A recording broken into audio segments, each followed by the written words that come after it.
Prey is a 2022 film that is set in the Predator franchise. In fact, it's a prequel to the Predator films. This is directed by Dan Trachtenberg, which that name sounded familiar, not just because of Trachtenberg, the last name, making me think of Michelle Trachtenberg, the actress. No, I remember this director because he directed 10 Cloverfield Lane, which was a very surprising and much like sequel by myself.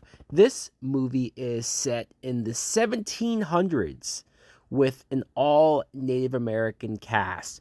And I was reading this article on Yahoo right before starting this review saying how much of a big deal this movie is for being Hollywood's first all Native American cast. The main character is, she's named Naru. She's played by Amber Midthunder, and I really liked this actress. I liked her arc in the story, how she consistently wanted to prove herself in her tribe. She wanted to become a hunter and prove to everyone that she was capable of doing it. I very much hope that I don't see online, and I'm sure I will, so that's why I'm mentioning it, people complaining that, oh, this movie, it's another woke Hollywood film or another newer entry in a big franchise that has a lead female character that is capable, that is strong. I think this actress pulled it off. Going up against the Predator, it's not so much about are you physically able to outfight the Predator, outpunch the Predator in a hand-to-hand war. Like, that's not how this goes down. Even the Predator, with his bitch ass, doesn't fight anything really straight up one-on-one. Not usually. He usually goes invisible. He usually studies his prey. He usually goes after them and catches its weaknesses. Her brother in the film, Taib, is played by this guy, Dakota Beavers. He is the big hunter of his tribe. He is the one that's already kind of proven himself and established himself, and so his sister is trying to catch up. Not only was he good as far as a character relationship with him and his sister, but he has this one badass action-y type scene that just made me go like, all right, I really like this dude. Another thing that I noticed was that they're speaking in English.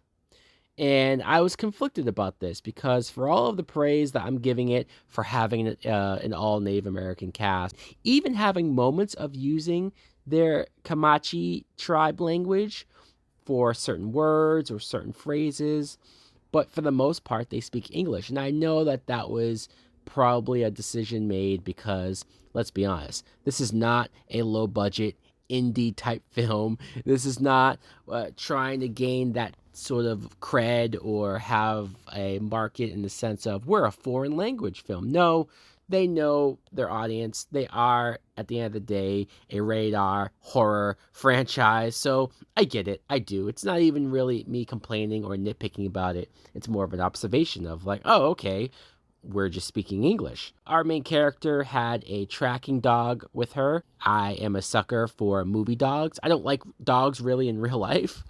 You know, I'm kind of afraid of them. But in movies, when I see a dog that's this loyal, when I see a dog that's willing to do anything for its owner, I'm like, God damn, it almost makes me want to get a dog of my own. But let's move on to the main event, right? The Predator itself. This thing is awesome. It's badass. Great premise to place this character, place this, you know, the Predator is your main event, right? Other than the original movie with Arnold Schwarzenegger, whereas Arnold Schwarzenegger is the star, usually the Predator itself is what you're coming to these films to see, and you want to see them do different things, cool things, and we're sort of bringing it back from how some of the sequels have sort of gone bigger and maybe had more than one Predator and did a lot of crazy things with it. I like that we went back to basics. I like that we went back to just one lone Predator in a jungle hunting things. We get a lot more scenes of the Predator hunting various animals and sort of establishing itself as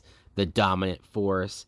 but I like seeing its gadgets. I like seeing the technology that it's able to use. As far as the kills, yes, there are some brutal and violent kills. The Predator does not give a fuck. I'm telling you, these characters, these human characters, need to be way more smart. When you see something like this, or if you can't see whatever the Predator is doing, just run. Running is your best bet. Honestly, this might come off as a bit of a surprise, but man, maybe I just was in a good mood. Maybe this movie just touched me in all the right spots. Oh, I know how that sounds. But I'm going to give this a full price. So guys, let me know in the comments below if you also saw Prey. What did you think of it? Did you like it? Did you love it? Thanks for watching. Like, comment, subscribe. Later.